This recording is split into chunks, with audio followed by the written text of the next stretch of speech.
نحمده ونصلي ونسلم على رسوله الكريم اما بعد فاعوذ باللہ من الشیطان الرجیم بسم اللہ الرحمن الرحیم۔ آج ہم سورۃ البقرہ کی آیت نمبر 194 اور 195 پڑھیں گے۔ اس سے پہلے اللہ تعالیٰ نے جو مکان محترم ہے، احترام والا مکان ہے، حرمت والا مکان ہے، حرمت والی جگہ ہے، اس کا ذکر کیا تھا۔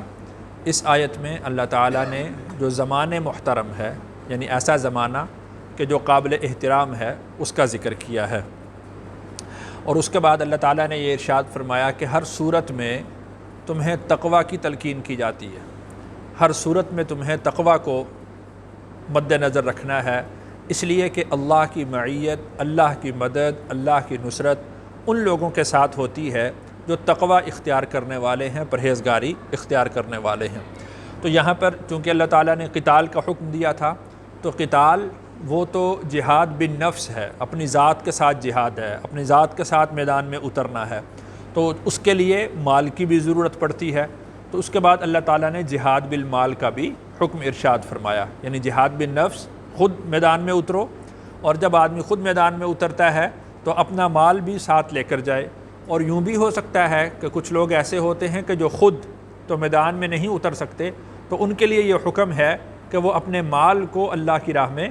بھیج دیں، اللہ کی راہ میں قربان کریں۔ تو یہاں پر ترجمہ دیکھتے ہیں۔ الشہر الحرام، شہر کہتے ہیں مہینہ، الشہر الحرام مہینہ محترم، بالشہر الحرام، جو با ہے یہ مد مقابل کے لیے آتا ہے، یہ مقابل ہے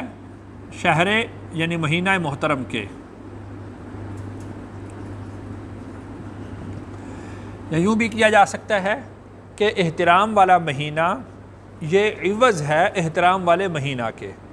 یعنی یہ اس کے مقابل میں ہے، اس کے عوض میں ہے۔ والحرمات قصاص، واو کا مطلب اور، الحرمات تمام محترم چیزیں، قصاص مقابل ہیں،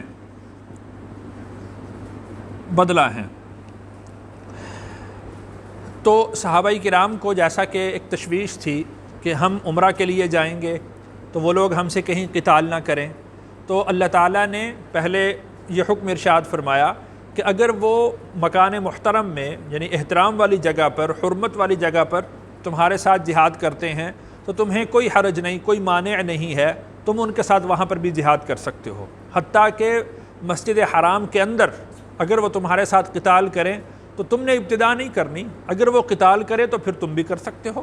تو یہاں پر جو بیان کیا گیا وہ مکان زمان محترم کے لحاظ سے کہ ان کا یہ بھی اشکال ختم ہو جائے کہ اگر کسی زمانے کے اعتبار سے جو مہینہ محترم ہو، اگر وہ اس میں قتال کرتے ہیں تو پھر تمہیں بھی بدلے کے اندر قتال کرنے کی اجازت ہے۔ بعض علماء نے یہ لکھا ہے کہ یہ حکم منسوخ ہو چکا ہے، لیکن بعض علماء کی رائے یہ ہے کہ بہرحال ان مہینوں کا احترام کرنا چاہیے، اس میں جنگ کی ابتدا نہیں کرنی چاہیے، لیکن اگر جنگ مسلط ہو جائے تو پھر اس کا بھرپور دفاع کرنا ہوگا، بھرپور طریقے سے اس کا جواب دینا ہوگا۔ تو یوں فرمایا کہ اگر وہ مہینے کا احترام کریں تو تم بھی مہینے کا احترام کرو، اگر وہ مہینے کا احترام نہیں کرتے تو پھر تم اپنا دفاع کر سکتے ہو، تم مقابل میں آ سکتے ہو۔ اور اسی طرح ارشاد فرمایا والحرمات قصاص، تمام محترم چیزیں چاہے وہ دن ہو، مکان ہو، زمان ہو، کوئی بھی جگہ ہو، کوئی چیز ہو، تو وہ تمام کی تمام مقابل میں ہیں۔ دیکھیے کہ اگر یعنی حرمت والی چیزیں ہیں تو ان کو حرمت والی چیزوں کے مقابل میں رکھا گیا ہے، اگر دوسرا شخص وہ احترام کو مد نظر نہیں رکھتا تو تمہارے لیے بھی پھر گنجائش ہے کہ تم ان کے احترام کو مد نظر نہ رکھو، جیسا کہ اللہ نے ارشاد فرمایا فَمَنِ اعْتَدَى، پس جو شخص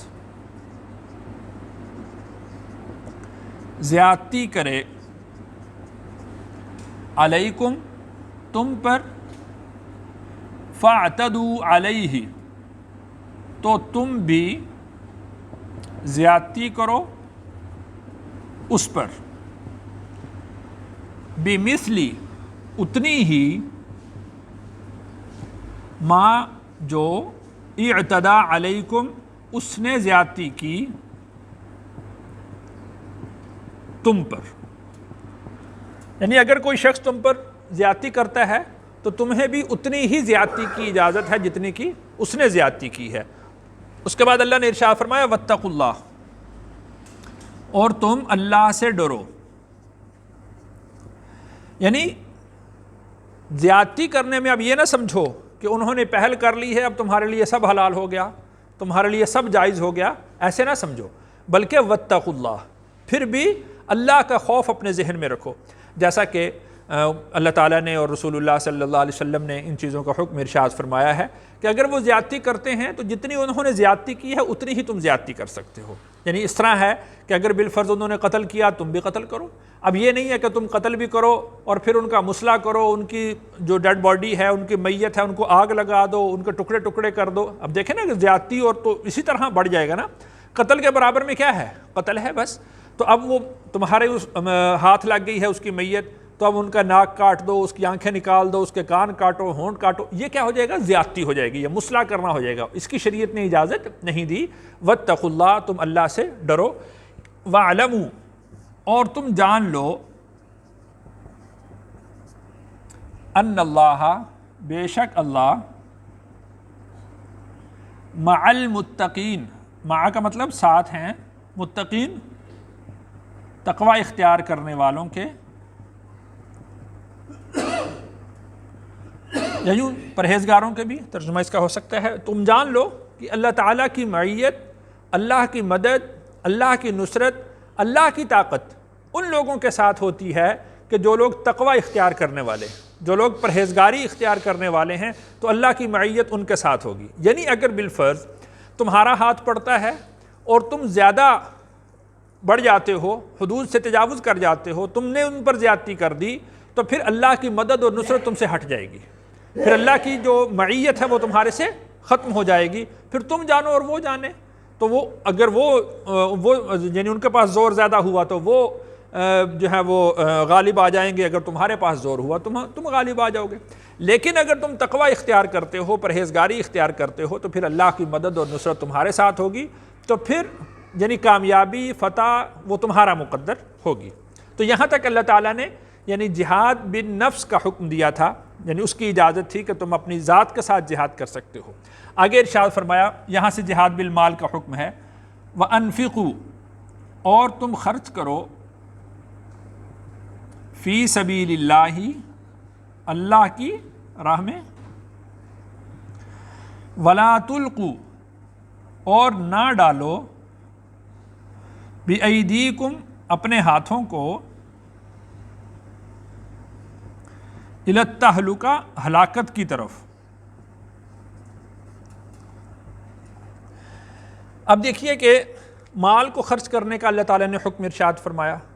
تو جو آدمی اپنی ذات کے اعتبار سے جا سکتا ہے وہ ذات کے اعتبار سے جائے، اپنا مال لے کر جائے، اور اگر بالفرض کوئی خود نہیں جا سکتا تو وہ اپنا مال بھیجے، اللہ کی راہ میں اپنے مال کو خرچ کرے۔ اور پھر ارشاد فرمایا فی سبیل اللہ، اللہ کی راہ میں۔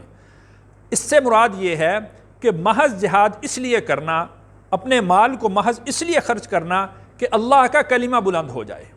اللہ کا دین بلند ہو، تو پھر تو یہ فی سبیل اللہ کہلائے گا۔ اگر کسی شخص نے اپنے وطن کے لیے، وطنیت کی بنیاد پر، قومیت کی بنیاد پر، لسانیت کی بنیاد پر اگر کسی نے جنگ کی تو وہ جہاد نہیں کہلائے گا، تو وہ تو اس کی قومیت ہے، وہ اس کی وطنیت ہے، وہ اس کی لسانیت کی بنیاد پر جنگ تو ہو سکتی ہے، لیکن اس کو ہم جہاد نہیں کہہ سکتے۔ تو فی سبیل اللہ کا مطلب کیا ہے کہ محض اس لیے لڑنا، محض اس لیے قتال کرنا، محض اس لیے اپنے مال کو خرچ کرنا کہ اللہ کا کلمہ بلند ہو جائے۔ اور آگے ارشاد فرمایا وَلَا تُلْقُوا بِأَیْدِیکُمْ إِلَى التَّہْلُکَةِ، اپنے ہاتھوں کو ہلاکت میں نہ ڈالو۔ یہاں پر ہاتھ بول کر پورا بدن مراد لیا گیا ہے، یعنی تم خود کو ہلاکت میں نہ ڈال دو۔ تو یہاں پر یہ دیکھیے، پیچھے جہاد بن نفس کا بھی حکم تھا، پھر جہاد بالمال کا حکم آیا، اور اس کے بعد اللہ نے فرمایا کہ اپنے آپ کو ہلاکت میں نہ ڈالو۔ اس کا مطلب یہ ہے کہ جہاد سے رکنا ہلاکت ہے، جہاد میں نہ جانا، جہاد میں اپنا مال خرچ نہ کرنا، یہ ہلاکت ہے۔ اور ہمارا تصور کیا بن چکا ہے؟ جہاد میں جانا ہلاکت ہے، جہاد کے ساتھ تعاون کرنا ہلاکت ہے، اپنے مال کو بھیجنا ہلاکت ہے۔ یعنی ہمارا تصور بالکل قرآن کے برعکس ہو گیا ہے۔ تو اپنا تصور یہ درست کرنا چاہیے کہ جہاد میں کامیابی ہے، جہاد میں فتح ہے، جہاد میں اللہ نے ہمارا تحفظ رکھا ہے،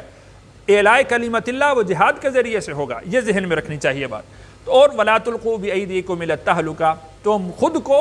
جہاد سے رک کر اپنے آپ کو ہلاکت میں نہ ڈال دو۔ حضرت ابو ایوب انصاری رضی اللہ عنہ فرماتے ہیں کہ جب فتح مکہ ہو گیا تو ہم انصار نے یہ سمجھا کہ چونکہ رسول اللہ صلی اللہ علیہ وسلم ہمارے پاس، یعنی ہم نے دعوت دی تھی، آپ تشریف لائے تھے، اس لیے کہ مکہ کے لوگ آپ کو تنگ کرتے تھے، ستاتے تھے، تو اب اللہ تعالیٰ نے مکہ کو فتح فرما دیا ہے، اب رسول اللہ صلی اللہ علیہ وسلم کے لیے آسانی ہوگی، تو وہ جو جہاد کا حکم تھا وہ اب یعنی اس سے وہ ختم ہو گیا۔ ہمارے ذہن میں یہ بات آئی اور ہم بیٹھ گئے، تو اللہ تعالیٰ نے اس آیت کو نازل فرمایا کہ وَلَا تُلْقُوا بِأَيْدِيكُمْ إِلَى التَّهْلُكَةِ، کہ تم خود کو ہلاکت میں نہ ڈالو۔ حضرت ابو ایوب انصاری رضی اللہ عنہ فرماتے ہیں کہ یہ آیت ہمارے بارے میں نازل ہوئی، انصار کے بارے میں نازل ہوئی۔ جب یہ آیت نازل ہوئی تو پھر دوبارہ سے ہم نے جہاد شروع کیا، اور حضرت ابو ایوب انصاری رضی اللہ عنہ کے بارے میں آپ حضرات جانتے ہیں کہ وہ آخری دم تک، مرتے دم تک وہ لوگ، یعنی حضرت ابو ایوب انصاری رضی اللہ عنہ وہ جہاد کے اندر رہے، یہاں تک کہ ان کی موت بھی، ان کی وفات بھی ایک سفر جہاد کے اندر ہوئی۔ تو وَلَا تُلْقُوا بِأَيْدِيكُمْ إِلَى التَّهْلُكَةِ کا مطلب کیا ہے کہ خود کو جہاد سے روک کر اپنے آپ کو ہلاکت میں نہ ڈالو۔ وَأَحْسِنُوا، اور نیکی کرو، اس کا ایک مطلب یہ بھی ہے، اور احسان کرو۔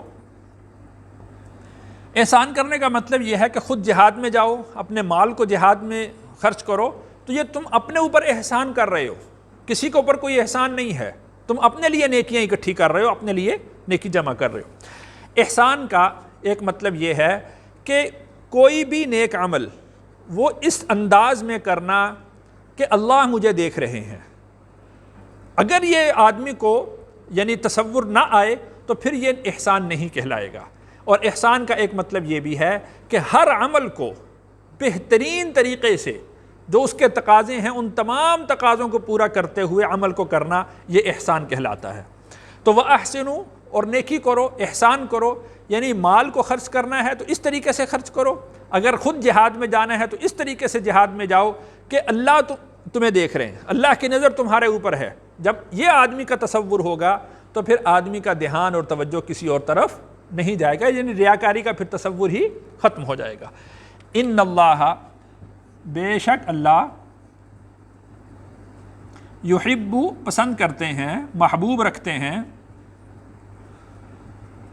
المحسنین، نیکی کرنے والوں کو، یعنی احسان کرنے والوں کو۔ تو چونکہ یہ اچھے اوصاف ہیں، اللہ تعالیٰ خود اچھے اوصاف کے مالک ہیں، تو جن بندوں میں اچھے اوصاف ہوتے ہیں